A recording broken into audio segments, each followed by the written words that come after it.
Hello everyone, so as I record this, it is now 11 minutes until 2 o'clock on Friday the 28th of March 2025. So, as of this morning, on the 28th of March, which is the day I record this video, just this morning, Prime Minister Anthony Albanese has called a general election in Australia for the 3rd of May.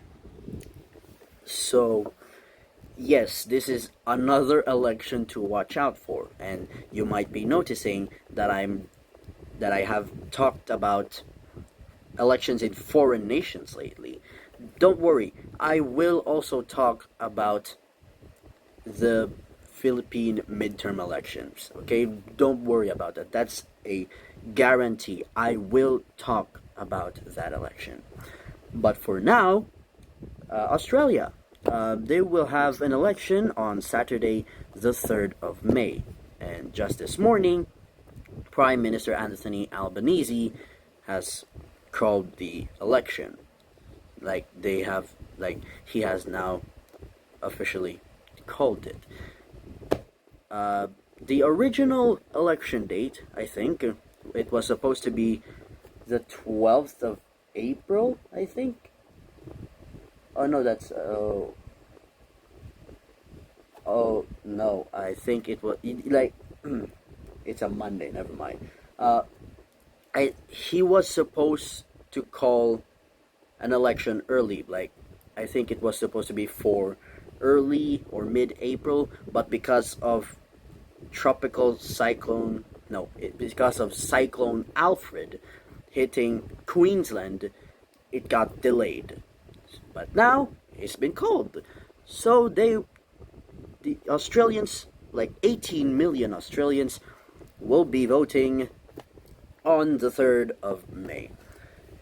So how did their elections work? Because unlike here in the Philippines or in Canada or even in the US, India, Mexico, Russia, let's just count Russia, Thailand, do they have elections in Thailand? I don't know. Indonesia, what else? The UK.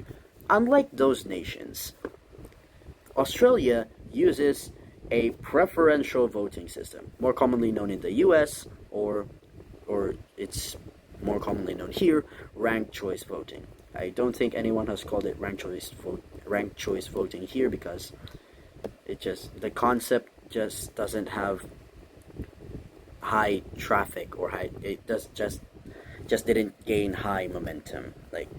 Nobody, or not a lot of people in this country knows about ranked choice voting. But I think they would call it that because the US also calls it that, unoriginality. Anyways, preferential voting in Australia. So they have what's called an electorate, like a district, a congressional district here in the Philippines. So they have a parliamentary electorate, which consists of about 150,000 people, more or less.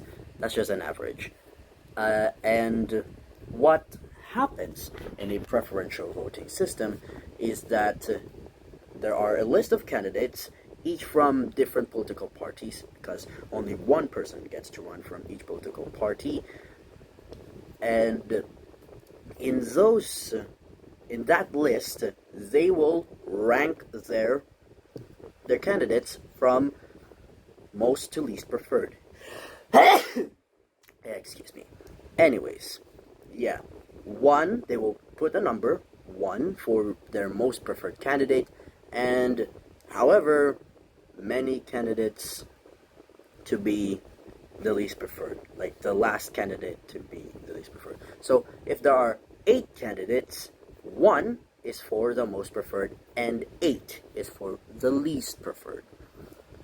And what happens is, when all of the votes are counted, and in the first preferences, no one gets an absolute majority, They will eliminate the least voted candidate for the first preference in the game, in the count in the election, and allocate those votes to other candidates, like their second choices, their second preferences. And so that's why you like the elections in Australia really matters, because any way they could, rank their candidates or prefer their candidates, that could influence or determine who gets to be in the Australian House of Representatives. So yeah. They also have elections in the Senate where they have, I think the Senate is also included in this one, but if not, well, I'm sorry. But anyways, let's just talk about the Australian Senate for a bit. They have this large ballot, and they have a choice to vote either above or below the line. Not both, just one of those, because above the line is the political parties, where they just get to vote one, and that's it. But when you go down below the line, there are a list of names, each from their correspondent political parties at the top. So you have to rank or prefer your candidate from most to least preferred, and you have to number at least 12 candidates.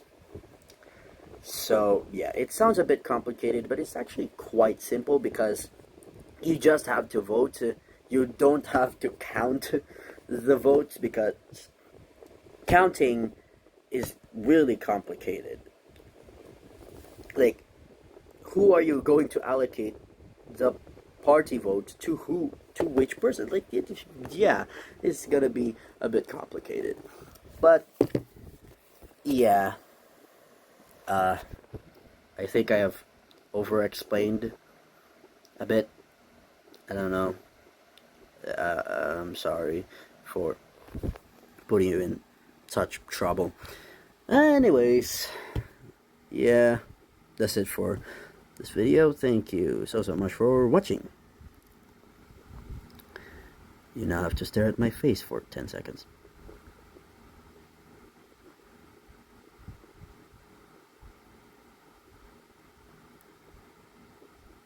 Alright, goodbye.